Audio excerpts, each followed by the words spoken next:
Thanks for tuning in to the Medevac podcast, powered by the Robert Irvine Foundation, whose mission is to support and strengthen the physical and mental well-being of our nation's heroes and their families. I'm one of your hosts, David Reid. And I'm your other host, Christian Meyers. Thank you for joining us today at the Medevac podcast during our series of the Texas Valor Project event and guests.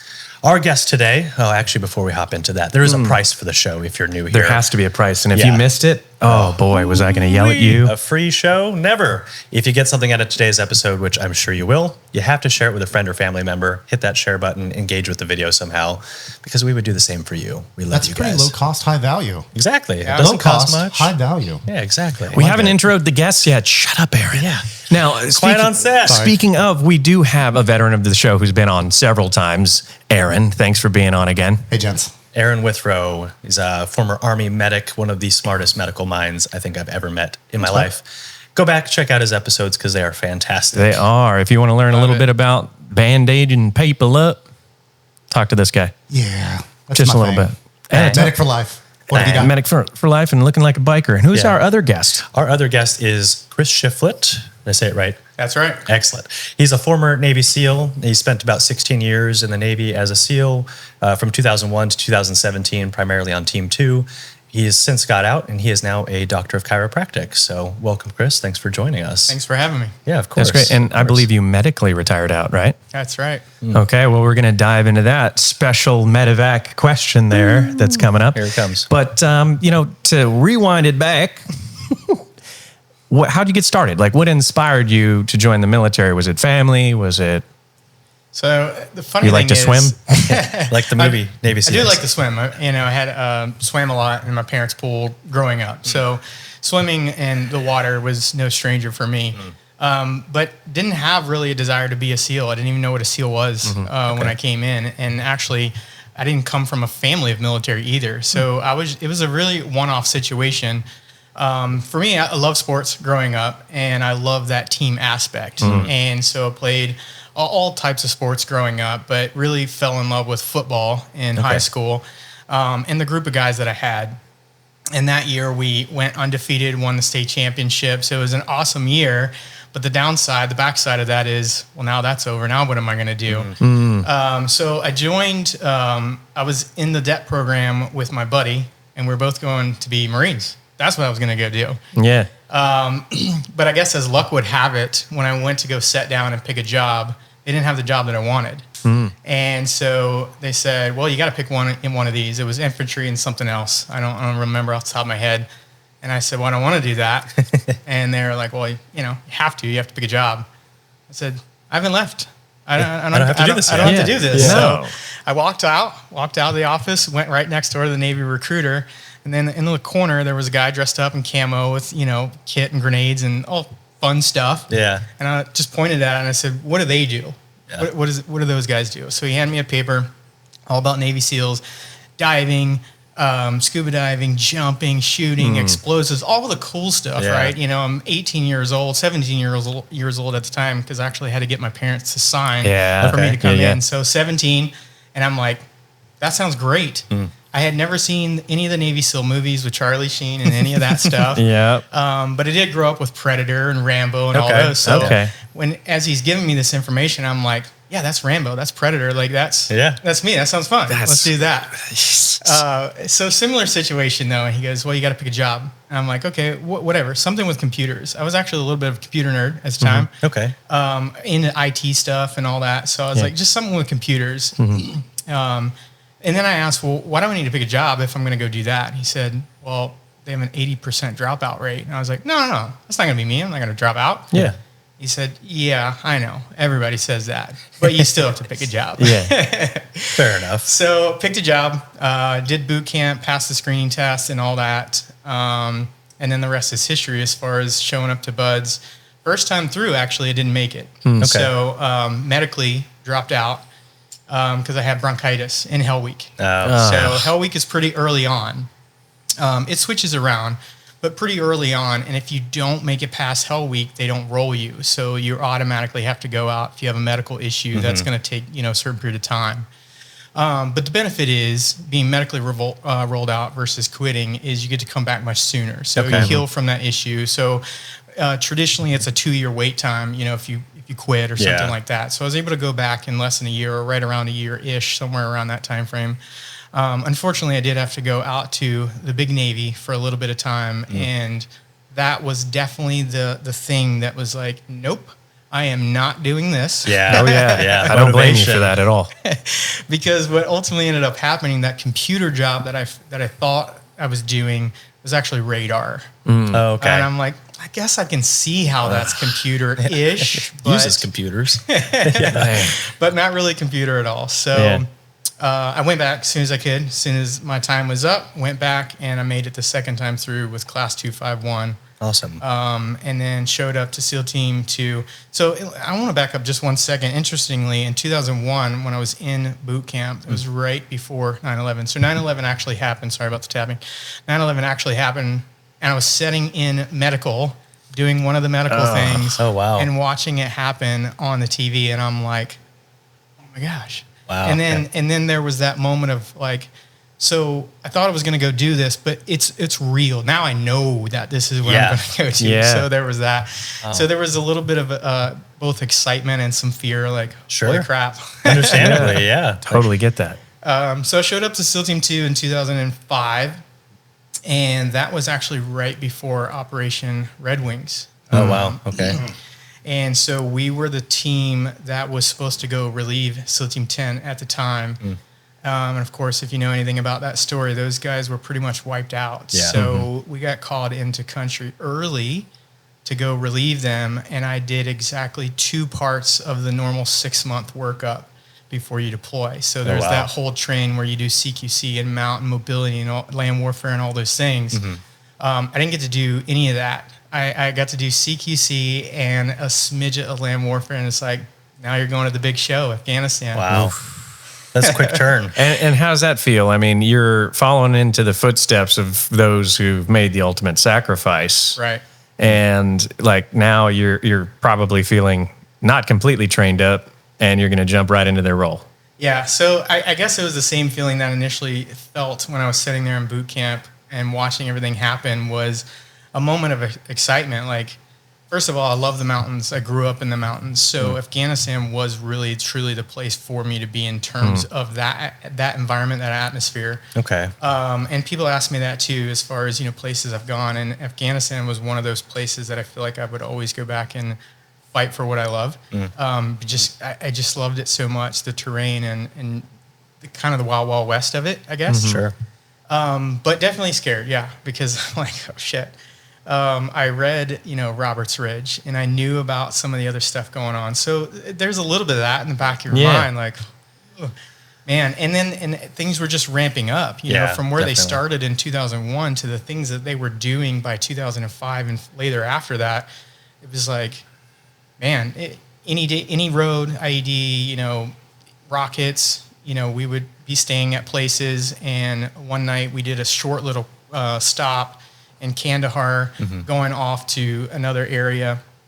And we stayed there for exactly one night. And the very next night, that got rocketed right where we were. Wow. So there was that moment of like, man, just luck. I Barely guess, missing it. Yeah, luck and timing, right? Luck and timing. It is. Plus that 2005 time frame, that's the everybody's surging in Iraq.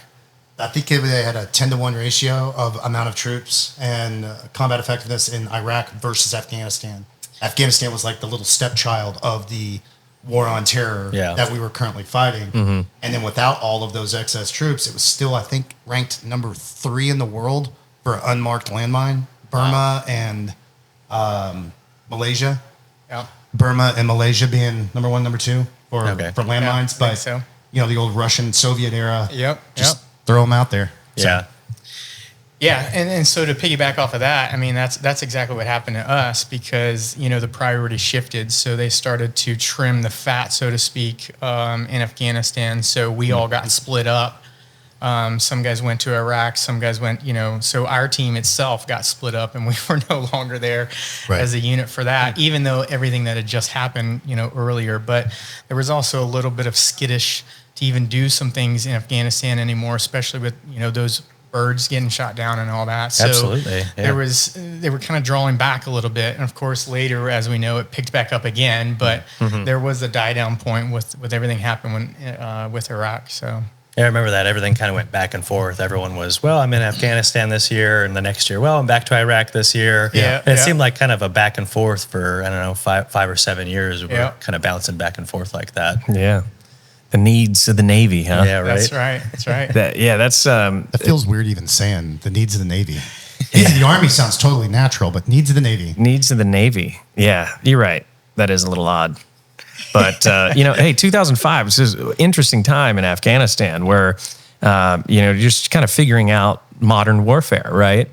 And sandbags on vehicles as opposed to armor at the time, Yep. So it's kind of just like finding those solutions as you go, right? Yeah, and absolutely. kind of writing the standard. Yeah, and so we had a little mix of everything. So we had partially armored Humvees. We had Humvees with no armor. We had the Tacomas. We had the dirt bikes, the ATVs, that sort of stuff. Because especially once you start getting up into the mountains, like you're not getting up there with the Tacomas and the Humvees and all that stuff. And and again, jumping in, that's a difficulty in and of itself. So there wasn't a ton of that going on. So, and at that time frame, of course, our big thing was we wanted to go into the Korengal Valley and get those guys back, right? That was on our mind. But of course, big military has their own sets of agendas. So some of what we were doing was Medevac stuff, going into the villages and offering them medical care and stuff of that. It usually wasn't us. We were more of the security force up in the hills, sniper positions and that sort of stuff. Yeah. Sure. A little bit more of what we were doing, but there was always a hairiness of just driving around anywhere, which brings me to a medical story. So we were Humvee taking off, going somewhere, and you're always, again, weary about just everything. People on the side of the road, because you don't know if they're sitting there with a cell phone ready to click something off, or of course. that sort of stuff. But I mean, we haul ass everywhere because speed is our friend. But in this particular situation, not so much, because there was somebody on the side of the road and a vehicle in front. They had kind of caught the edge of the little bit of pavement and the gravel, so they turned slightly but kicked up a bunch of dust. Well, we were in behind all of that stuff, couldn't see, got off the road, vehicle wrecked. The turret gunner was actually pulled down into the vehicle, which probably saved his life from being ejected. Wow. The guy in the back left seat ejected out of the vehicle, which actually saved his life, because when we got the vehicle back to the base, the frame between the driver and the passenger in the middle had sheared off and punctured the seat where he was sitting. Oh man, yeah. Wow. It's a close call. Yeah. Luck. Luck and That's timing. another thing. Luck is such a thing in warfare, right?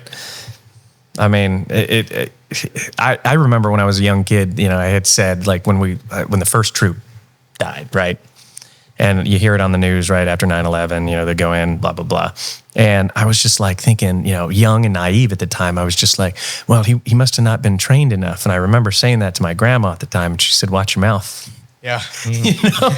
I was young though, like, let's be honest, 6th grade. Yeah. Yeah. Oh my gosh. Yeah. So, but I think luck is a huge part of it. So almost lost his life there. But he was how was he launched out? Where did he go?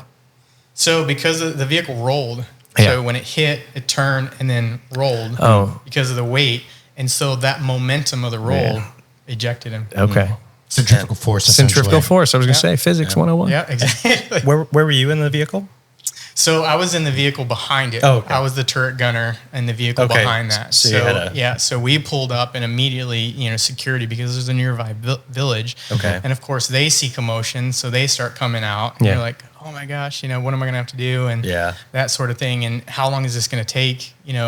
We still had something we were supposed to go do. And so a bunch of different thoughts go through your head at the time, but yeah. Yeah. So did you guys end up calling Medevac for those people who got injured, or? No, we loaded them up into a vehicle when we went back. Oh, did you? Yeah. Okay.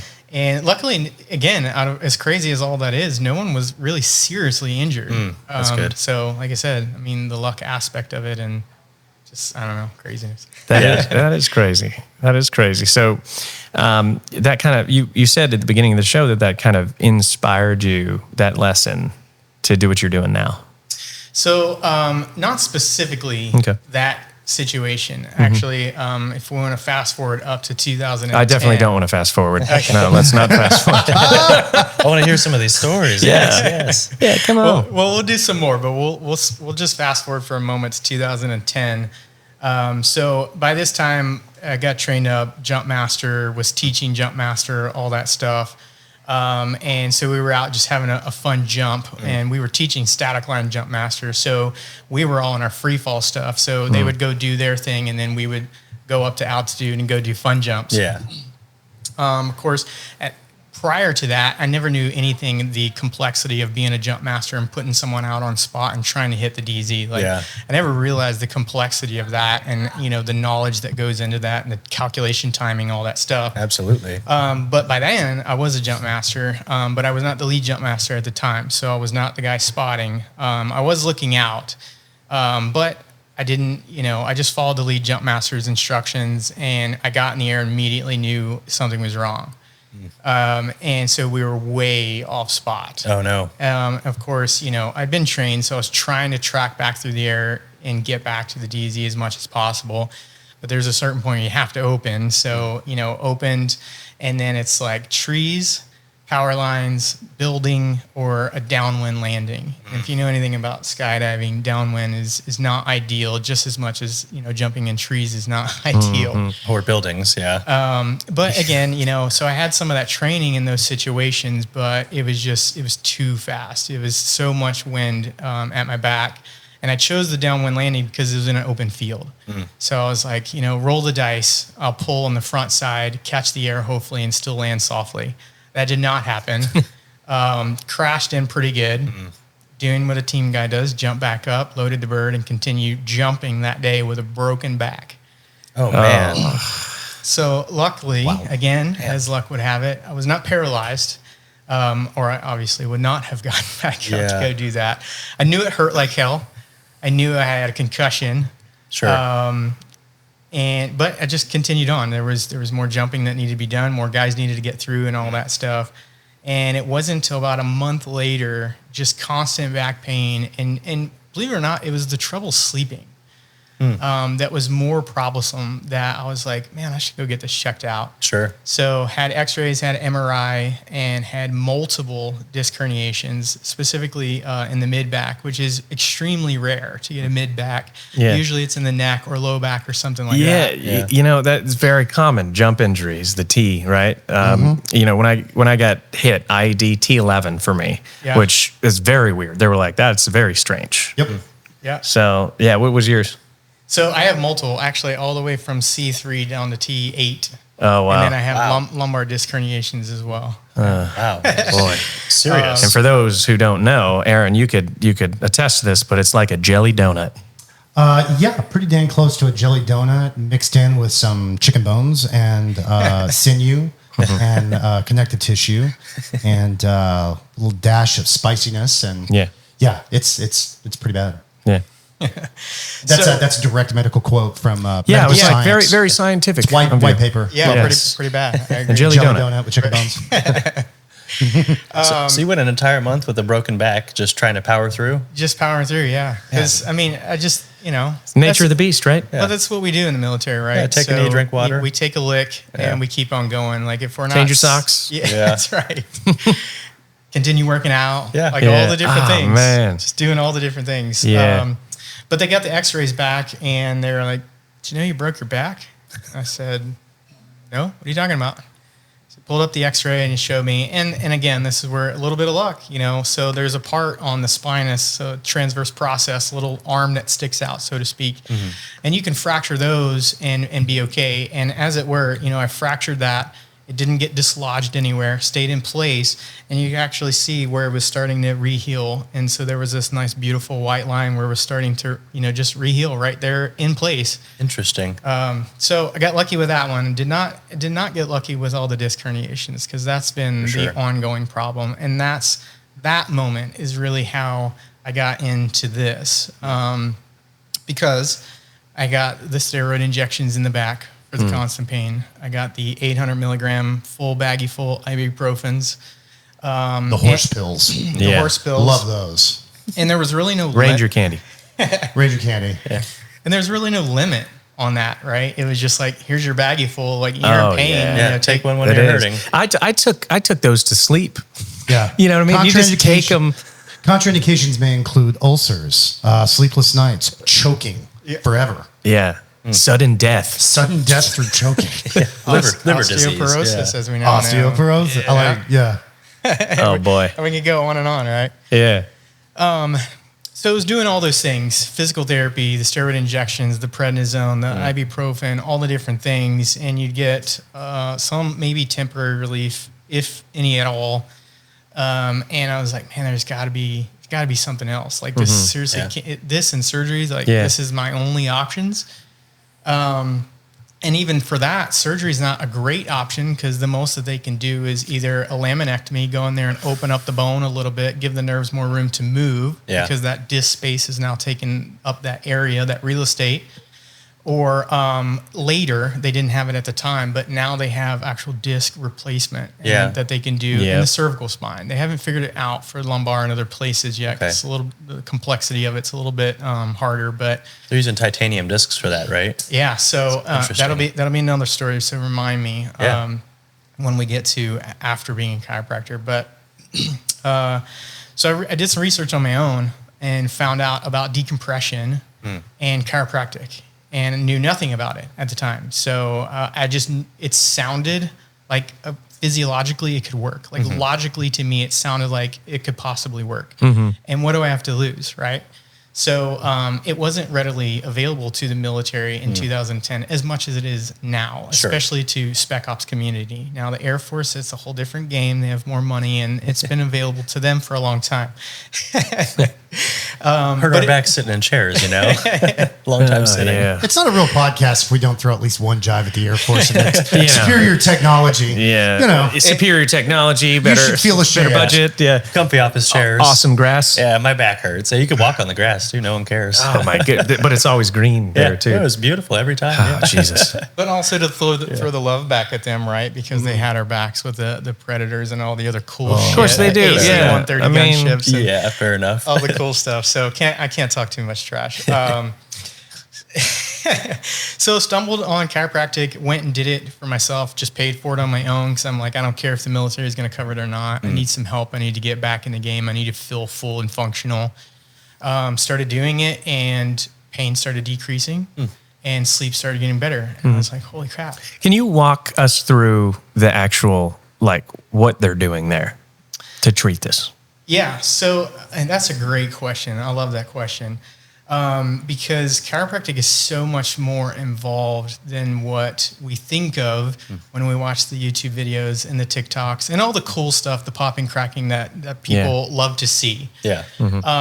But I'm a huge proponent of the research too. And so, and I talked to Aaron about it and some other people, and why I use the technique that I use has very little of the popping and cracking and all that stuff. A, because we know it's not necessary. The popping and everything that people love is really just gas escaping that joint. Sure. So it doesn't mean that an adjustment was effective or not effective when you get a pop or don't get a pop. Yeah. It's irrelevant. Is it good or bad for you? Because everybody's like, don't do that. It's so bad for you. And I'm like, Crack your knuckles. You'll get big knuckles. Yeah, it's gas escaping. They're like, no, it's bone. It's the tendon. Like, you know, so yeah, anyway, I digress. Yeah. So good or bad is dependent. So it can be, right? Because if you adjust a joint that's already moving just fine, that can be just as problematic as, you know, messing someone up when you do an adjustment, right? So overstimulation period in any context, we're talking about brain health a little bit today, but even overstimulation can be a bad thing. Yeah. Right. So knowing when and where to adjust at the right time, the right place, all those things really matter. Answering your question, the true effect that you're getting from an adjustment is the input through the nerves to the spinal cord to the brain, and how the brain processes that information on a more complex level. Looking at proprioception. So every joint in the body has proprioceptors. Yeah. That's what it allows us to understand where we're at in space when we move. part of that. And that's a good kind of segue into a question that I had as well. Is we look at skeletal and muscular as well, right? And you have that proprioceptive neurofascial facilitation in addition with that. So are you like implementing that as well, or do you suggest we need to do a little bit of this kind of relief before we adjust, right? Because it could just snap right back into place, right? So I'm not a single. I guess I'm not.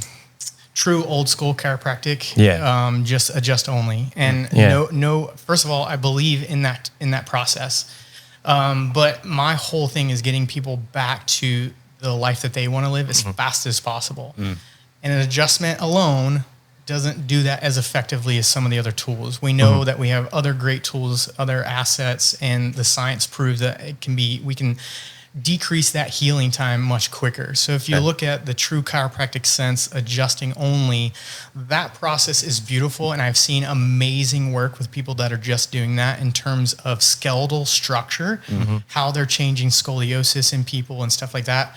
But when you look at the trend of how long that took, that's usually a year or longer to really make those type of anatomical changes. Because we know the human body takes a consistent repetition of doing something for a minimum of 90 days to make an adaptive change. And so that's why I also don't do the one and done, come back when you have pain type of model. And I'm not against that model at all. I just hopefully want people to understand the difference of what you're getting with that type of model versus the type that I have. And you're not getting a true adaptive change. If you go in one time a week and you don't go back for 6 more weeks, it's like going into the gym one time and going back 6 weeks later. You did That's nothing. actually my model. Yeah. I only have to hit the gym once every 2 months or so. That's effective. A little bit of light stretching. Yeah. Hit some stair climber. Show the ladies the glutes, and there you pretty go. much fit for the next 2 months. So 6 times a year. So we do a combination therapy where we're looking at, first of all, we're very much more complex in the objective findings and the tools that we use to really figure out what the problem is. So we do neuroscanning, which is testing heart rate variability. And heart rate variability is an amazing tool, and it's been around for a long time, but we only recently started understanding why this information can be beneficial. And the reason that I use it is because it gives me, so to speak, where the individual's at in terms of gas in the tank. Are they running on E? If they're running on E, I'm going to need to see them more because their body just doesn't have that ability to recover the same way as somebody who's running on a full tank of gas. So heart rate variability is much more complex than that, but that's, keeping it simple. We do thermography, and the reason we do that is because the blood vessels and the ability to regulate temperature from side to side is controlled by the autonomic nervous system. So then we can correlate that area of increased or decreased temperature with an organ function as well. And organs control glands, hormones, those sorts of things. So most of the time people come in with neck pain, back pain, headache, something like that. And then I ask them, oh, by the way, do you have gut problems, constipation, diarrhea, indigestion, anything like that? Yeah, actually I do. And then I show them, I'm like, you see that nerve that's being affected right there? And I show them the nervous system chart, and I was like, it controls all those functions. So so we're looking at the person from a whole health perspective. Just holistic view. Exactly. And then we do surface electromyography, which is testing the muscle tissue tone. And so whether it's lacking tone, spinal instability, or too much tone, and we get rotation of the spinous. So, and then that pulls on nerves. It creates dysfunctional movement patterns, which is the next test that I do, functional movement assessment. So put people through functional movement with everyday movements. Now, the average person doesn't necessarily do an overhead squat every single day of their life, but they do squat. They squat to go to the bathroom. They squat to get in their vehicle. I'm going to argue with you, man. I do not stand on one leg and close my eyes. That is a dangerous maneuver. I don't know why you had me do it. And I don't know why my pants were off while that was happening. But just saying, not a natural movement. But I do it every day. Every day? Yeah, I stand on one leg. Naked, one leg? No, I just have one leg, so. No, it's true, though, because I've got decent balance. But, man, you do that one-legged stand, and you're holding it, and you're holding it, and you're good. And he's like, okay, close your eyes. And I'm I don't know where I'm at in space. Yeah. So, yeah. Spatial awareness. Spatial awareness. Yeah, you're right. So that's not a normal movement, but it provides a ton of information talking again about the brain and the reason why we do eyes closed balance versus eyes open, because when their eyes are open, we incorporate the eyes and the vestibular system. So you have total of 3 systems that are really working at play to provide balance. When we remove the eyes, we actually lose the ears too, because of the cervicospinal reflex. So we lose that, and we're relying 100% on the cerebellum, which is the back part of our brain. Cerebellum talks to the front part of the brain for movement. And so we get a real good idea of how that cerebellum is functioning and how that can be impacting their functional movement. So I look for those differences from the left side to the right side of the brain, and I can correlate that to their functional movement and say, well, your back part of your brain is not talking to your front part of the brain. That's why this side is lacking or not doing as well. Wow. So we tie all that back into the health of the nervous system and the brain. Wow. And then we don't do traditional x-rays. We do movement x-rays. So I can really show the individual what it should look like when someone bends to the side or when they flex their head forward, what should happen to each one of these segments, which is a whole nother topic about can you see a subluxation on an x-ray? And I say yes, because if you do a movement x-ray, you can see exactly which bones are moving, which ones aren't, which ones are deficient. You can tie that all together. So all of that to say, objectively, the person sitting there can say, wow, I get it. Yeah. I can see where my problem is. You can prove it to them. Exactly. Yeah. And then when I build the treatment plan, it's built around that whole functional model. So they're going to get stretches and exercises to correct their deficient movement patterns if they have those. Either way, they're going to get stretches and exercises just even from a therapeutic level, even if it's a disc herniation. We know that there are certain rehab movements that are beneficial for that. So they're going to get that. They're going to get the chiropractic adjustment, which for me is all about that input to the brain and the nervous system. Decompression, especially if they have disc herniations, we're going to do decompression with them. If they're lacking in tissue tone, we're going to stimulate that with electrical stimulation. We use electrical stim for a bunch of other stuff too. And then shockwave therapy, which is one of the therapies we have here. So you guys come out and check it out. Breaks up scar tissue, right? Breaks up scar tissue, But let me pause the whole show. Get on the table and can you check this out for me? How many times do you get that? All the time. Like that's got to be the most annoying thing in the world. It's frustrating. It's frustrating from... You're like, bro, I'm just having dinner. Yeah. That, but also, and again, the technique that I utilize doesn't really work that way. So that's a very mechanistic model, right? Yeah. I hurt here. Can you do something right there? Little Right? It's adjustment. very mechanistic. And again, not to say that doesn't provide some relief, but most of the time it's short-term relief. Sure. If you've ever gone, to get a chiropractic adjustment and you feel better immediately, right? You're like, man, I can turn my head better or I feel better. Yeah. And then maybe 5 hours later or the next day, you're like, dang, I got that crick again, you know? And that's because, going back to what we were talking about before, you're increasing the perception of proprioceptum, and that releases a chemical in the body called enkephalin. And so that is our body's natural pain reliever. So you're stimulating those proprioceptors, that enkephalin is getting released.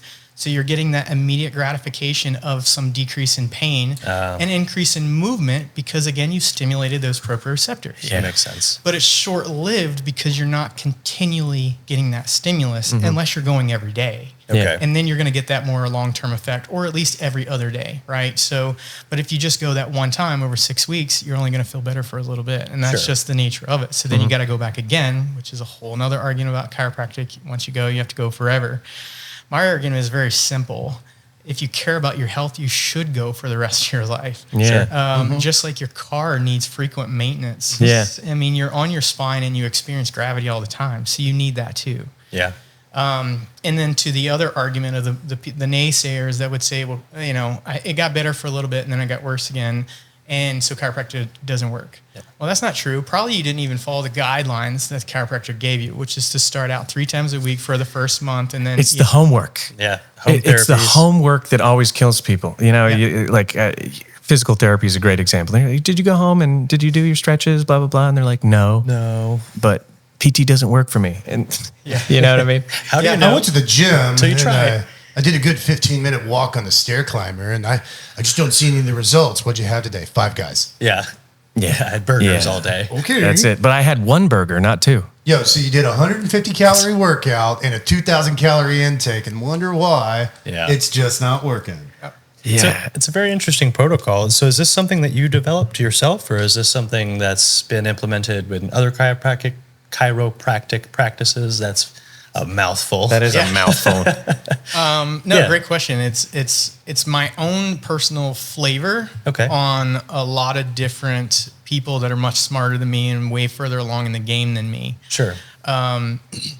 So as far as my technique, my adjusting, I got certified in a neurological based technique because I knew going through chiropractic, like the brain is the master organ. And so if I can affect, everything follows the brain, whether it's, even if it's a structural change, a disc herniation, for example, the ability to heal that, for the body to heal itself, needs that input from the brain at some point.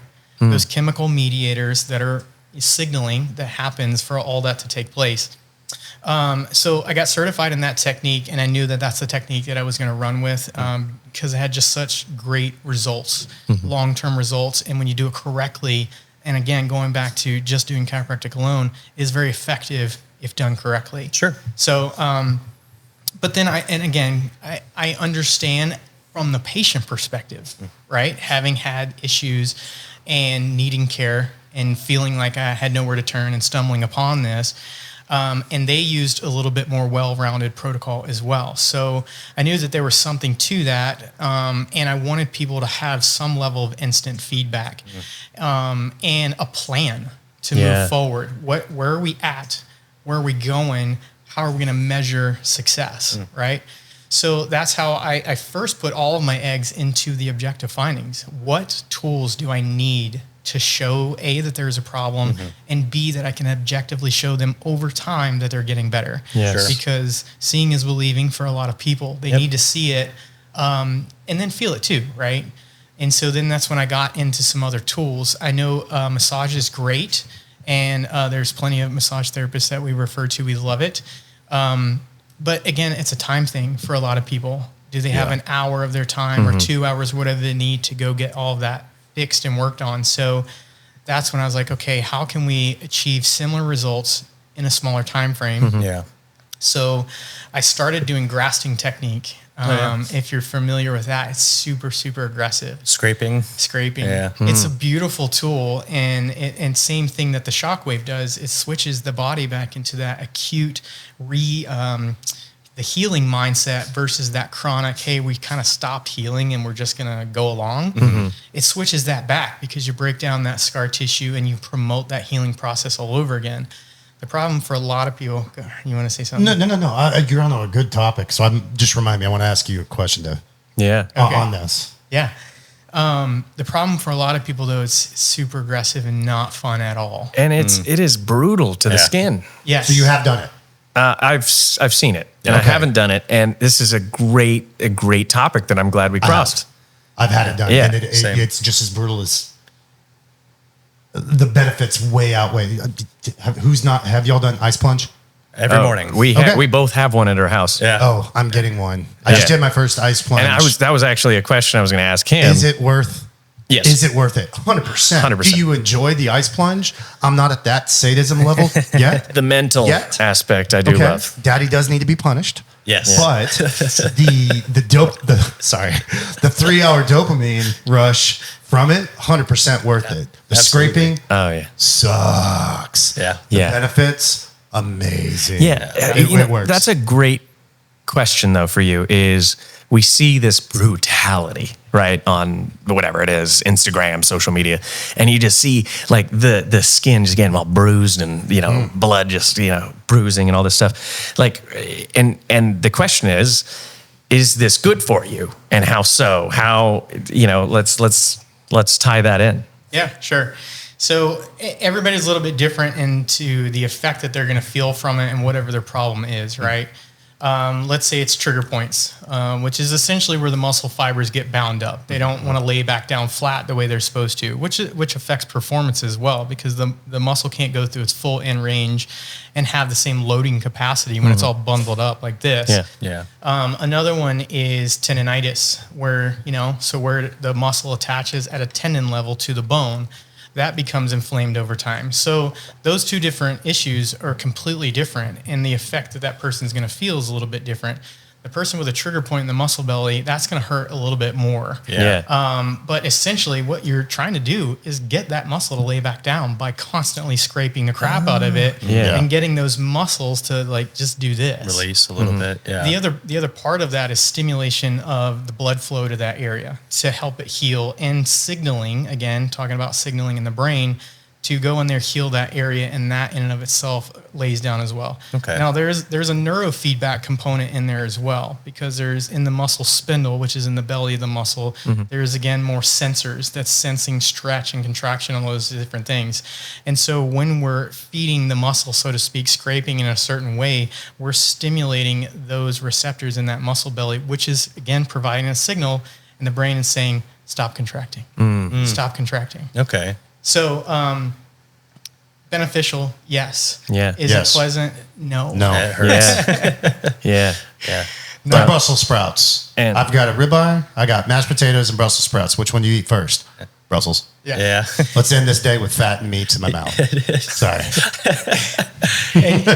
And going back to that and rolling, so foam rollers, lacrosse balls, that sort of stuff. Because this happens too. People find a spot and they're like, I'm gonna grind away at it, and they do that every single day, multiple times a day, and that actually has a reverse effect because initially there's that stimulation of blood, and it overstimulates that muscle, which means it contracts harder. And so you can overdo stuff, right? Sure. And so people do that all the time too. So going back to grasping, beneficial. Not something you should do every day. Moderation is key, like we talk about all the time. Give the body even the good things, all things in moderation. Exactly. So and the question being with the cold plunge as well, what do you see in the benefits of that as well?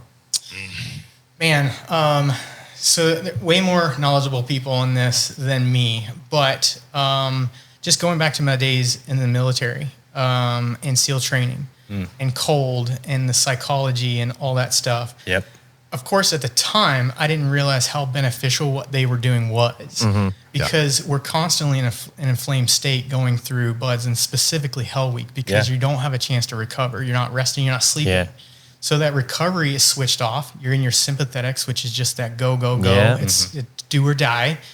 And that cold water is actually controlling that some a little bit, because we're increasing parasympathetic response, bringing everything back down a little bit. And that's that heart rate drop, right? When you feel it. Switching systems. Switching systems. And that's our recovery system. So I didn't know it at the time, but of course, again, they're smart enough to know. They figured this stuff out beforehand. But decreasing inflammation just in the cold aspect of it alone by vasoconstriction. But that's decreasing the heart rate. That's slowing the mind down, which is actually beneficial for not quitting. But there's the pain aspect of cold alone, and that's another reason why people quit, is just 'cause it's so uncomfortable. And just overcome that. So I think that's a really good segue into, like, now we're really working on the physical health. Right. And that translates into the mental health that goes into this. So let's talk a little bit about that, right? Is getting that patient in and seeing the difference from the work you do to where they are now. Sure. So that's beautiful. One of the questions I have for people, because I always want to know their feedback, right? What are they feeling? And so I have little conversations along the way. So I get an idea of where they're at and if their body language is telling me we're moving in the right directions. And one thing I want to say just real quick, our process is great. We have to understand that nothing is 100% for 100% of people. So that's what I love about how I do things, is because I do that re-exam and I see, did we make the change I hope to make? And if not, what do we need to adjust, if anything? Or does the body just need a little bit more time? Maybe this person needs a little bit more time. So I'm getting a feel for them, and I ask those simple questions because when I develop a treatment plan, I want to know what it is for them, because people come in with pain, but that's not why they're really there. They're there for what it's preventing them from doing. And I love it when I get answers like, well, I want to be able to throw a football with my kids, but I can't because I can't raise my shoulder. Yeah. I love that answer because it's so to the heart of that person. And if I fulfill that goal, I don't care what the data says, I've done my job. So that's a question I ask, and percentage of improvement, because there's a grading scale, right? Sure. And I have a goal of trying to reach 75% overall improvement under the active phase of my care. I also have a wellness phase as well, but under the active care, I'm trying to improve that individual 75%. That's always the goal that I'm aiming for. And part of that is their grading how they're going with those things. So you told me you wanted to be able to throw a football with your kid. Are you doing that? Yes, I am, but it still hurts. Okay, you weren't doing it, now you are. That's improvement. And what percentage would you grade that at? So I get their feedback, which is beautiful, because sometimes the data, it doesn't always show what you want it to show. Like there's a drop. And for the lay person, they don't understand why this is a drop. They're here to get better, but the data doesn't show they got better. And to me, it's very simple, especially when it comes to the neuro side, because when I start doing things and I manipulate your body and I ask your body to make changes, that energy to change has to come from somewhere. So I'm actually drawing on your system a little bit, and that's why I use heart rate variability. Because it's so unique in that way. It will show me, and I love when I see it actually on the second exam, that heart rate variability score goes down.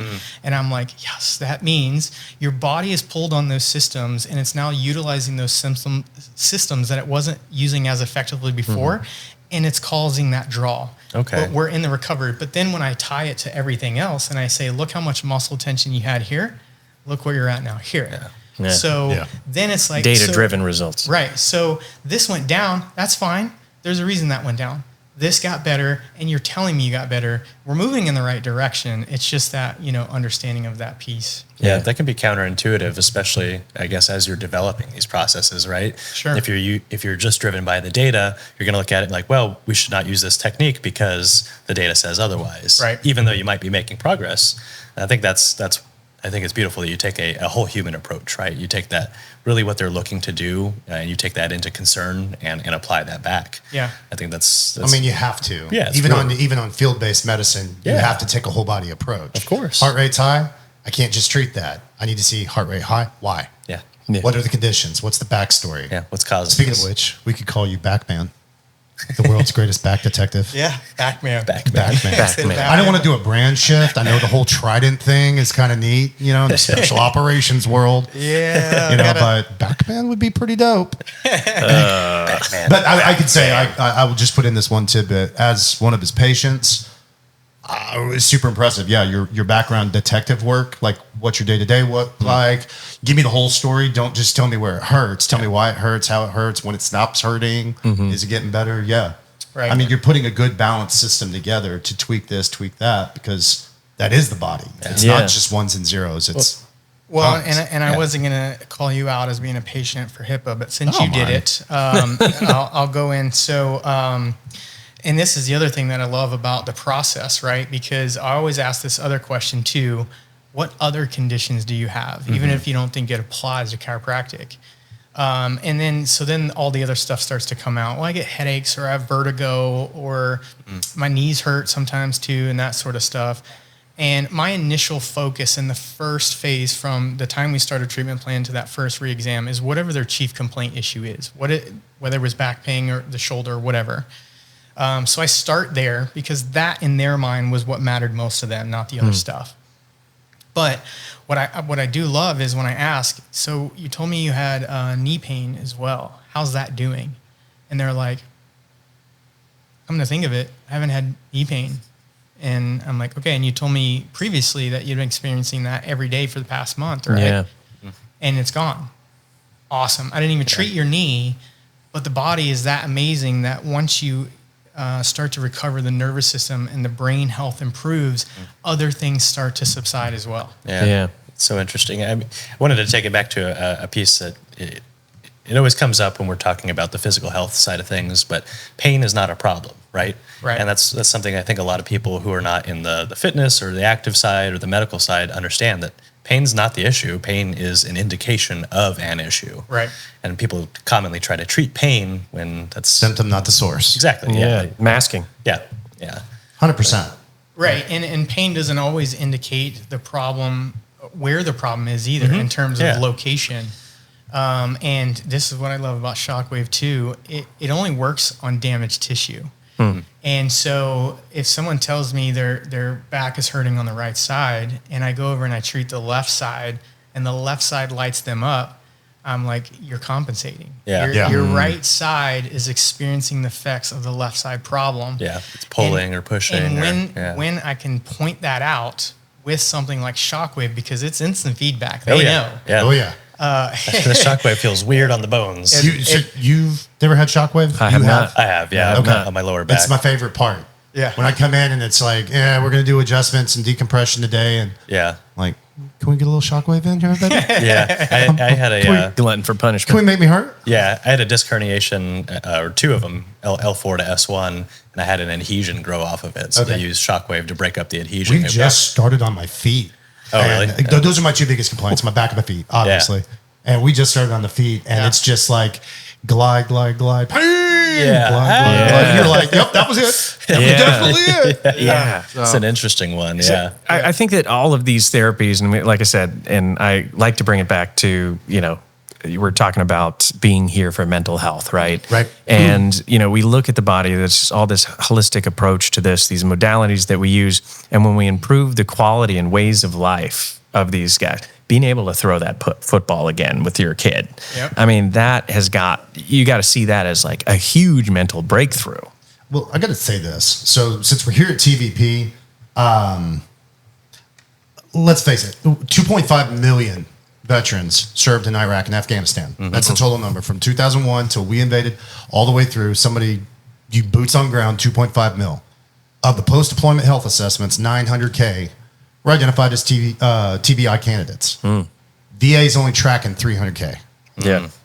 So 2/3 of post-deployment candidates identified as TBI are completely undiagnosed and untreated. Oh. And we're still in that modality of if this, then that, instead of the more detective-based balanced system, multiple modality, multiple treatment. I mean, that in and of itself is a mental state that we as medical people, in my opinion, the good medics, they understand the whole picture and want whole picture versus the if pain, this is that. Yeah. Yeah. It's why the pain symptom, Yeah. not the. Well, and then let's talk about, again, the mental health aspect of pain in and of itself, right? Sure. So not everybody is going to be, I say this loosely, not everybody's going to be a TBI person, right?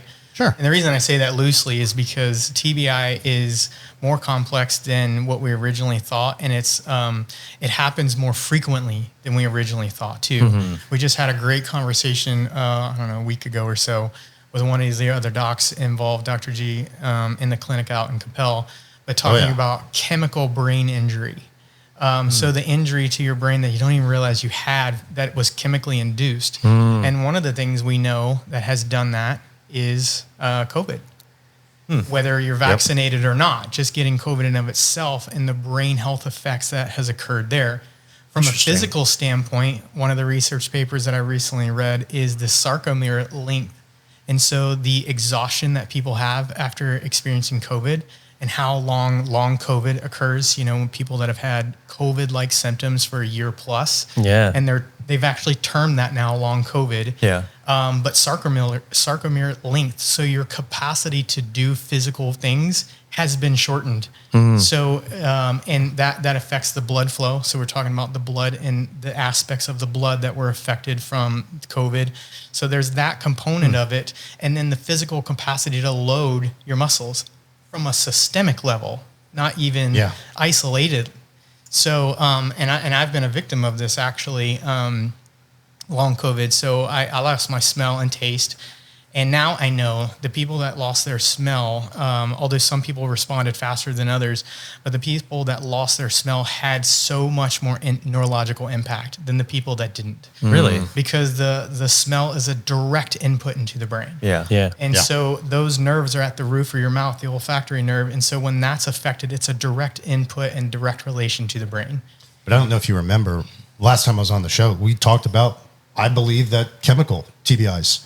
Yeah. 100%. The VA overloading, pardon me, I'm not here to bash on VA. But anybody, any practitioner that is, going back to what I was saying, if this, then that, here, this is your symptom, this is the only treatment there is, you're changing brain physiology through pharmacology. Yeah. Yep. And we talked about that at length, SSRIs. And I mean, Motrin, horse pill, have some. Yeah. Yeah. Sure. Yeah. And I mean, you see this across long-term use of medications as well, right? Definitely. Methadone is a great example of this, right? Xanax. Xanax, Hey, SSRIs. let's not knock on Xanax, okay? It's not good. Skittles. And that ties me into the larger point, the earlier question is how I got into this. So I became a chiropractic patient, but still yet, that wasn't what really drove the motivation to become a chiropractor, because I was still in the reserves. I was still, going back and doing things with SEAL Team 18 and that sort of stuff. I had no real drive at that point to be a chiropractor in and of itself. I actually didn't know what I was going to do because I don't think I told this part of my story yet. But in 2013, my first wife passed away, delivering my second child. Wow. So she had an amniotic fluid embolism, which is where the amniotic fluid somehow gets into the bloodstream and acts just like any other embolism. In her case, instantly stopping her heart. So 1 minute talking to her, everything was great. I left the room with our new baby, Peyton. She's laughing with the anesthesiologist. Everything's going good. He asked her a question, no response. And then it's just like flatline from that point on. And they worked on her for hours. And so going into brain health a little bit, that ties me into this some. That experience, it was hands down, that created PTSD for me, for sure. Yeah. If I didn't already have some from being in the military, going overseas, right? Yeah. But the thing that was hardest about that for me, and I think most people who's lost a significant other, someone really close, their spouse, a child, something like that, can relate to is, and especially in the military platform that I came from, I was used to losing guys, used to seeing my buddies not come back home. Sure. And there was, I don't want to say comfort, but some level of acknowledgement that that's okay, because we all signed on to do this, and we knew that was a real possibility. But when you go in to have a baby and your wife doesn't come home, that doesn't compute. Like Man. there's no part of that computes. So that was a truly big breakdown moment for me. Because that was my high school sweetheart. So she had gone through all of the SEAL training, all of the years of deployment. So she was my swim buddy, so to speak, right? And then we had a kid previous to that. She was 5 years old. So now I have a 5-year-old and a newborn baby. And I'm missing my swim buddy. And at the same time, trying to deal with the grief, but I'm still in the military. Yeah. And so trying to, that was the beautiful thing I would say about being in a spec ops community is the love that was garnered in that situation and the level of support was, I could probably firmly say across the board, was unlike anyone else that's been in that similar situation could have experienced. Sure. So in that way, I feel grateful because I was able to get past that moment faster because I had so much support. Beautiful. But I can quickly see how that spirals down for people. And so tying that into another event that really just made this click for me was my buddy was an Army guy, got shot up. He was my next door neighbor. And we were out doing another event, a sponsorship event, and it was a cornhole tournament at Dallas Cowboys Stadium. So for us, it was just fun, but it was all same thing, just like this, out there raising money to support veterans. And he was on suicide watch for a guy at the event. And we talked to the guy. The guy seemed great, seemed happy. Everything was going well, seemed like, in his life. But my buddy was also a firefighter, and he got a call. He went on that call, and in that time frame, that gentleman committed suicide. Oh. And we learned about his medical history and all the different medications that he was on. And me having gone through a similar situation of, I was put on Ambien, I was put on ibuprofen, I was put on an upper or downer, I was put on, I think Zoloft or something, Okay. all these different things. And I saw the zombie in myself, especially on the antidepressants. I'm like, I literally have no emotion, not up or down. Yep.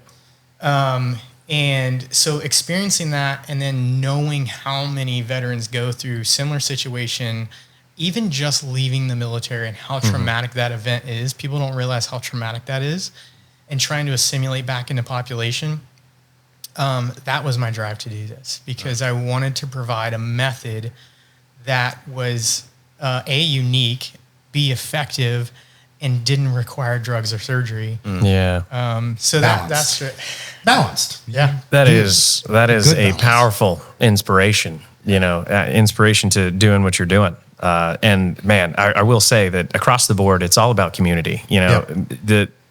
How you handle any adversity that comes in your life, if you have the proper support system next to you, all of that other stuff like drops down, right? Rates of suicide, being able to overcome that, get through the steps a little bit quicker, and have that emotional support system, right? You had a team of guys that are used to losing people. Yeah. So and they provided me the off time to grieve that moment. So I didn't have to try to just keep chugging along with all that in the back of my mind. Yeah. They hired a nanny to come in to help take care of the baby. Wow. Hooked me up with, a gym membership away from base. So that wasn't even part of the base. Just went out to like a Gold's or Life or some gym and could just go work out all day long. Nanny was taking care of stuff.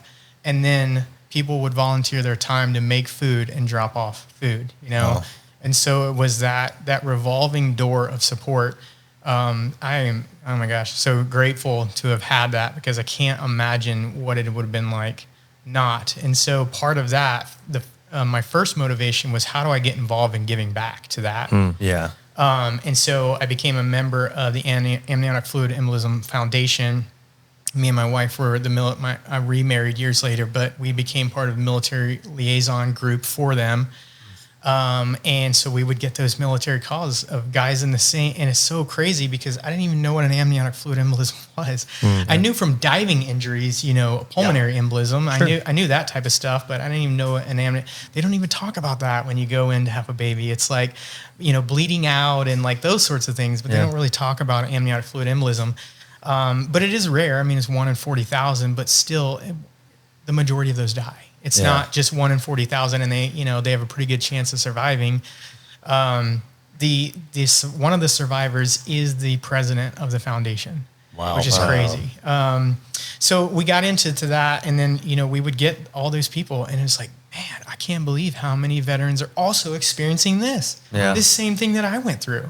Yeah. So then, and we had a good connection in the community. So especially in Virginia Beach, like one of the guys was in the Virginia Beach area. He was an Army guy. And doing simple things. We knew, okay, what is a dad that doesn't have a child, or they've been thrown in this situation? What do they need? Yeah. They need diapers, wipes, formula. They need simple things to help, because you're not thinking about that stuff. I can't tell you. Yeah, not at all. You're not thinking about those simple little things. No. So we started reaching out to our contacts, and we're like, all right, let's start the diaper drive and the wipes and the formula and all the basic needs that he needs to just even take care of the baby. Let's start that process. And then we connected with some other people, and he wanted to bury a tree in Hawaii where they were from in honor of his wife.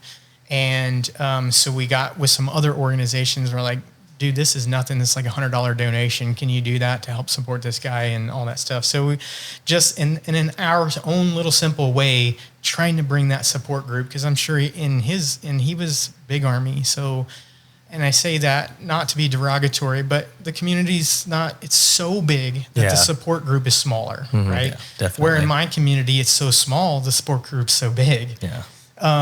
And so he didn't have the level of support that I did. So that was our big piece, is how can we generate that? Because that really wasn't even the mission of the Amniotic Fluid Embolism Foundation.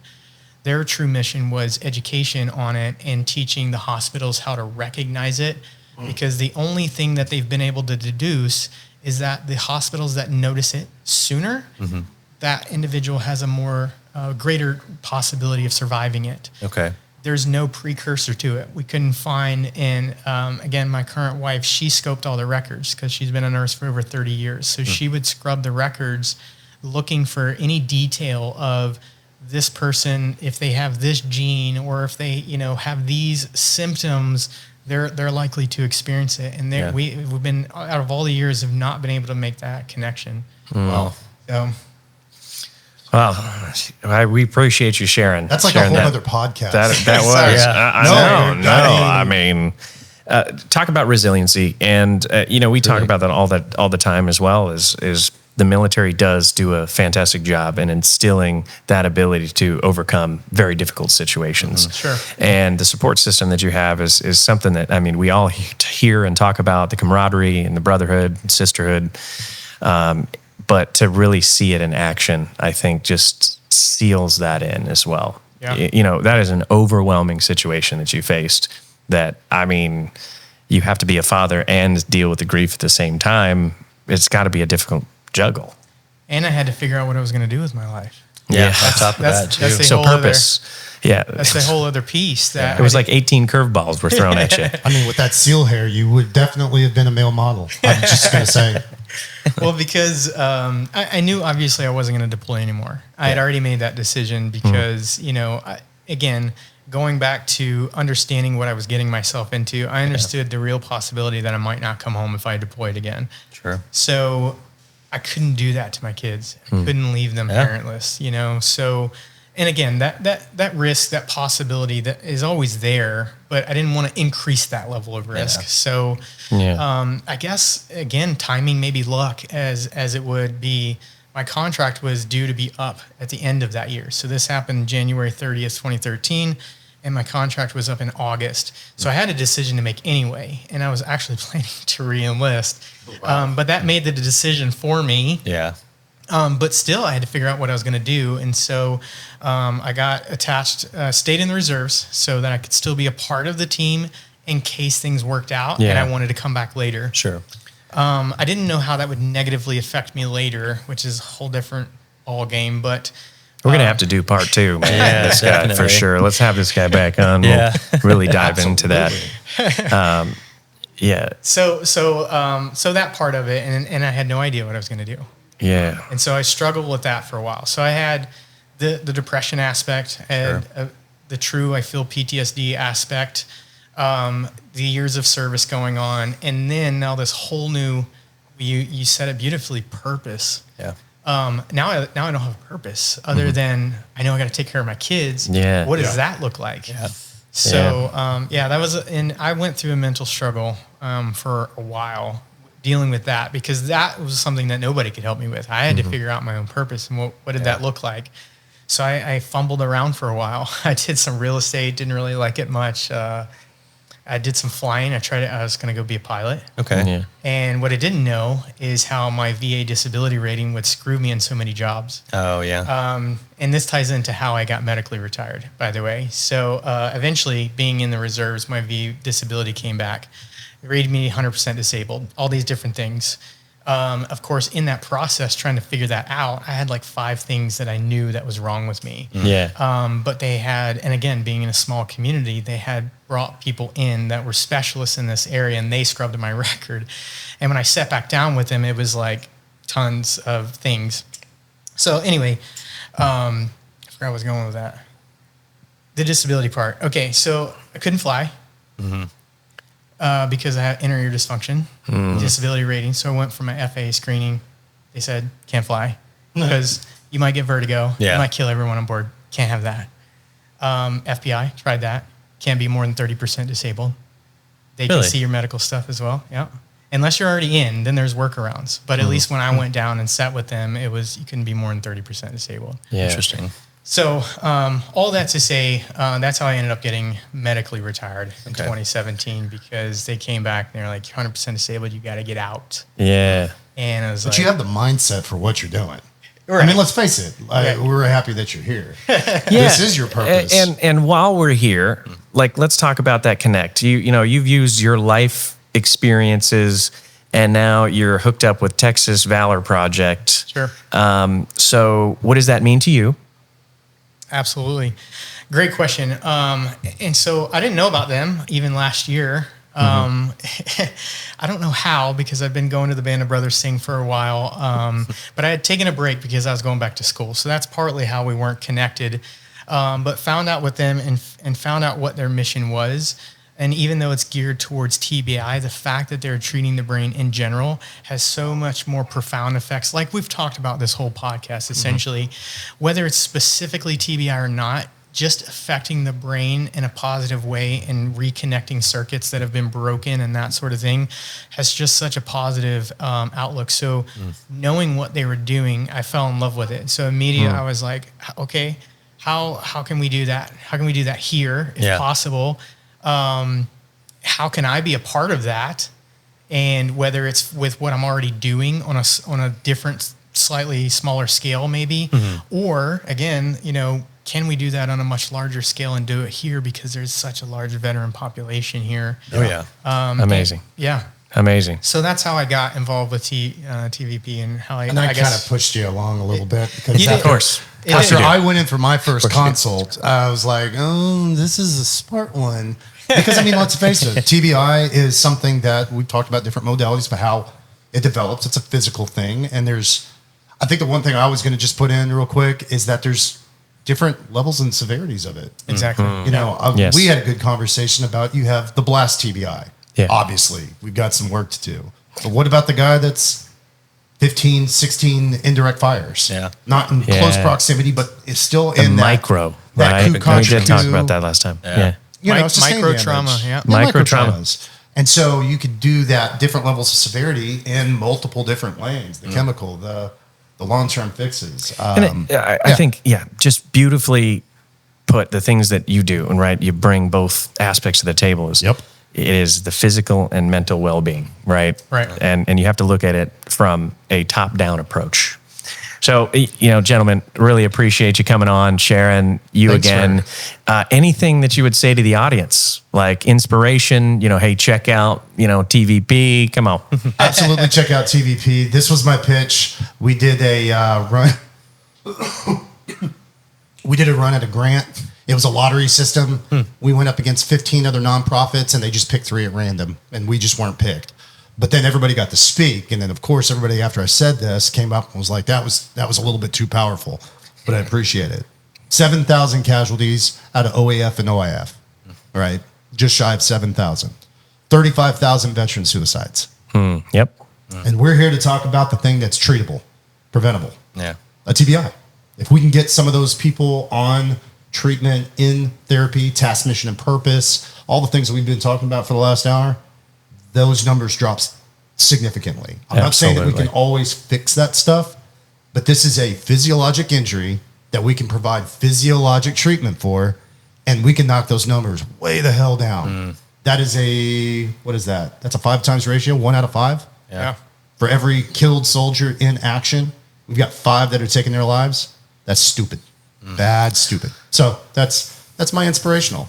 Dark inspiration. Like Pac-Man. No, I would just piggyback off of that. We're here for this event today. So, please donate anything that you have to offer to donate to help give these guys the care that they need and really truly deserve.